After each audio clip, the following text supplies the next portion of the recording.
Good afternoon, friends.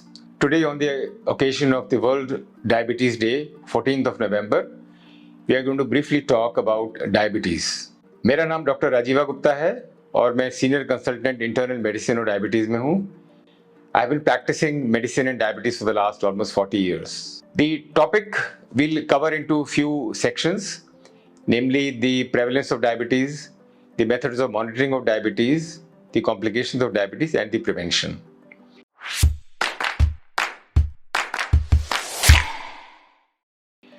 India has been known to have the highest number of patients with diabetes. ऐसा बोला जाता है कि almost 101 million patients diabetes के India में हैं.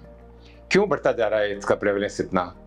तो ये देखा गया है कि जो ट्रेडिशनल फैक्टर्स थे, जेनेटिक्स है, हेरिडिटरी फैक्टर्स हैं, वो हैं, लेकिन साथ साथ हमारा अनहेल्दी लाइफस्टाइल, हमारा वज़न ज़्यादा होना, हमारा एक्सरसाइज ना करना, डाइट पे ध्यान ना देना, और रिसेंटली खासकर यंगर लोगों में जिनमें कि डायबिटीज़ का प्रेवलेंस बढ़ता जा रहा है, उनके अंदर बहुत stress which is related with personal issues और with professional issues, with jobs and all these things. इन सब चीज़ों की वजह से, फैक्टर्स की वजह से डायबिटीज़ यंगर एज में बढ़ती जा रही है. सो एक बार अगर डायबिटीज़ हो जाती है तो हमें कैसे उसकी देखभाल करें? हमें उसके लिए रेगुलर मॉनिटरिंग करनी पड़ेगी, डॉक्टर के साथ संपर्क रखना पड़ेगा, मेडिसिन को रेगुलरली लेना होगा और टाइम टाइम पर टेस्टिंग करानी होगी. मॉनिटरिंग के बारे में कुछ कन्फ्यूज़न रहता है कि कैसे करें. तो बेस्ट और कन्वीनियंट मेथड है कि ग्लूकोमीटर को रखना.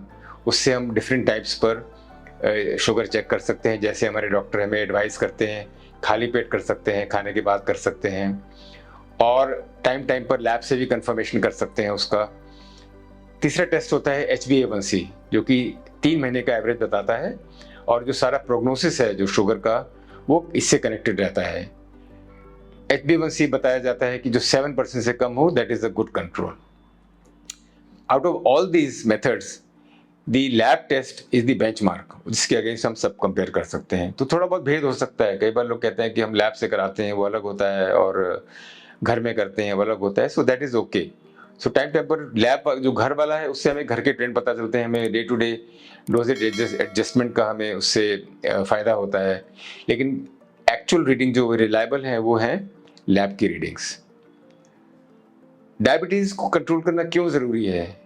एक तो क्वालिटी ऑफ लाइफ इम्पेयर होती है उससे, और दूसरा कॉम्प्लिकेशंस हो जाते हैं. कॉम्प्लिकेशंस मेनली हार्ट से रिलेटेड होते हैं, nerves, eyes and kidneys. Heart से रिलेटेड कॉम्प्लिकेशन होते हैं, उसमें हार्ट अटैक के चांसेस अर्ली बढ़ जाते हैं अगर शुगर कंट्रोल ना हो या हाई ब्लड प्रेशर हो. किडनीज, आइज और नर्व्स अगर शुगर ना कंट्रोल हो तो इनके ऊपर भी प्रभाव पड़ता है, और अगर बिल्कुल ध्यान ना दिया जाए तो लेट स्टेजेस में जाकर किडनी फेलियर हो सकता है.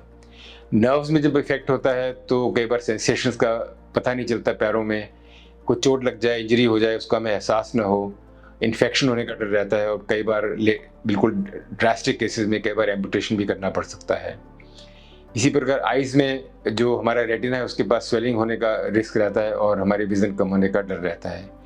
लेकिन all this things can be prevented अगर हमारी शुगर लेवल्स कंट्रोल्ड हों और हम अच्छा लाइफस्टाइल व्यतीत करें. सो प्रिवेंशन, पहला प्रिवेंशन है कि शुगर हो ही ना. तो अगर हमारा लाइफस्टाइल ठीक है, हमारा वज़न ठीक चल रहा है, हम हेल्दी डाइट लेते हैं जिसमें कि lot of fruits, salads, vegetables और ड्राई फ्रूट्स, ऑयल की मात्रा का कम इस्तेमाल करें, प्योर शुगर, वाइट शुगर का इस्तेमाल कम करें, तो शुगर होने के चांसेस कम रहते हैं. रेगुलर एक्सरसाइज करें, वॉक करें, जिम करें, जो भी हमें पसंद हो, जो हमें सूट करता हो वो करें. मेंटल स्ट्रेस को एक्सेप्टेंस करें, जहाँ तक हो सके उसको अवॉइड करने की कोशिश करें, और उनको अपने पर ना हावी होने दें. तो इससे हमारी शुगर की प्रॉब्लम नहीं होगी. अगर एक बार हो जाती है तो यही हमें प्रिंसिपल्स अपनाने पड़ेंगे. रेगुलर चेक करना पड़ेगा, हमें डॉक्टर से पूछना पड़ेगा क्या टारगेट्स हैं हमारे, अपनी शुगर को उन टारगेट्स में रखें जो लाइफस्टाइल मेथड्स मैंने अभी बताए हैं उनके ज़रिए. We are in fact very competent to lead a very healthy life. आजकल बात होती है रिवर्सल ऑफ डायबिटीज़ की, तो दैट इज़ अ रियलिटी. अगर हम जैसे हमारी शुगर डायग्नोज होती है, हम उस पर स्ट्रिक्टली कंट्रोल करना शुरू करें और धीरे धीरे करके हम वैल्यूज़ को नॉर्मल लाते रहें, तो there are very high chances कि दवाइयाँ बंद हो सकती हैं और रेमिशन होने के चांसेस शुगर के बढ़ जाते हैं.